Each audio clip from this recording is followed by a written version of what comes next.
Hello, this is Patrick from XPression. I'd like to show you a new feature in XPression Maps 3.4 and higher, the ability to save layouts.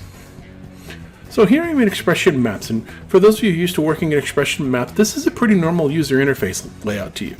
You can move things around and open different menus, but this is the one that we've been using with XPression Maps for several years, and I want to save this, and I want to be able to get back to it. Well, there's a couple ways you've been doing it, but I'm going to show you the way we do it now. So you notice I come up to the menu bar and I'm going to go to View, UI Setup.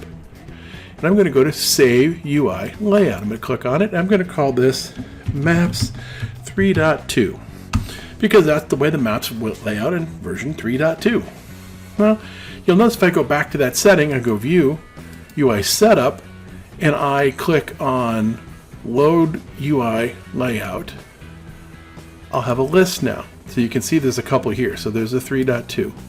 Great, and you can see that opens up what I have. But I've also got some other ones that are in here.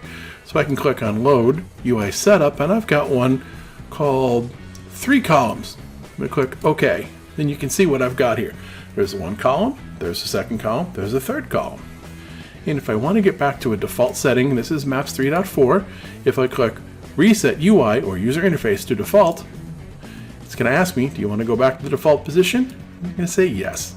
And you notice there's a couple new things in here. If you're getting used to Maps 3.4, you may have seen these already. If you've never been in Maps 3.4, there's more features in here, and we'll go over those in separate videos. But the goal is to show you that I have a UI tool for working with this. And I'm going to go in fact, I'm going to get rid of one of my layouts here just to show you that I can. I'm going to click Delete Saved UI Layout. I'm going to pick one. I'm going to make go away.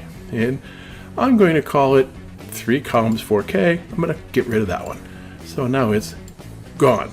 And if I go back into my system, UI Setup, and I want to load a UI layout, now I've got a couple of others, but I don't have that 3 column 4K version. And again, that was 3 columns on a 4K monitor. But again, this is a way I can go ahead and can save, load, and delete user interface layouts in XPression Maps 3.4 and higher.